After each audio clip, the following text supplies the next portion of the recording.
সুপ্রভাত। রোজকার মতন আজকেও এসে গেছি নিসর্গের মধ্যে, নেচারের কাছে। কিছু ইতিবাচক বিচারের চাহিদা। আজকে নেচারের কাছে প্রশ্ন আছে যে, হে প্রকৃতি, আমি খুবই ঘাবড়ে গেছি, আমি খুবই কম্পিত। কি আমি জানো আমার গন্তব্যতে পৌঁছতে পারবো? আমি জানো আমার লক্ষ্যকে পেতে পারবো? কেন আমি ভিতর থেকে পুরো কম্পমান, কাঁপছি আমি ভিতরে, আমি ভয় পাচ্ছি। আমার মার্গদর্শন করুন, আমায় রাস্তা দেখান। প্রকৃতি হাসলেন, ওই নিশ্চল ভালোবাসা নিয়ে বললেন, যেটা আপনার সঙ্গে হচ্ছে এটা স্বাভাবিক। আপনার সঙ্গে কিছুই অস্বাভাবিক হচ্ছে না।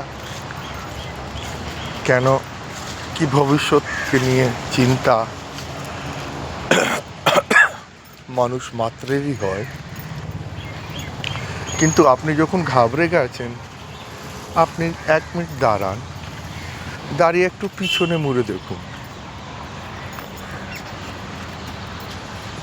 আপনি কোথায় থেকে শুরু করেছিলেন, আর এই যে এত দূর আপনি এগিয়ে এসেছেন, এই এগোনোর জন্যে আপনি কত চ্যালেঞ্জ, কত বাধাকে পেরিয়ে এসেছেন। প্রতিটি চ্যালেঞ্জ, প্রতিটি বাধা যেটাকে আপনি পেরিয়ে এসেছেন, সেইটা আপনাকে আরও সশক্ত, আরও শক্তিশালী আর আরও অনুভববান বানিয়েছে। আপনি আরও শিখেছেন কি কীভাবে রাস্তার বাধাগুলোকে পেরিয়ে যেতে হয়। তাই ঘাবড়াবেন না।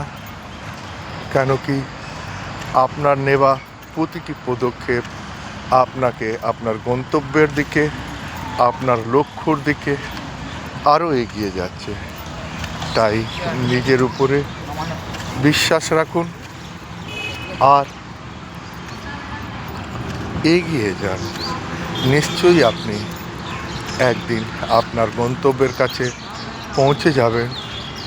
ঘাবড়াবেন কিন্তু থামবেন না, ভয় পাবেন কিন্তু রুখবেন না। চলে যান, চালিয়ে যান। চ্যানেলকে লাইক আর সাবস্ক্রাইব করুন। ধন্যবাদ।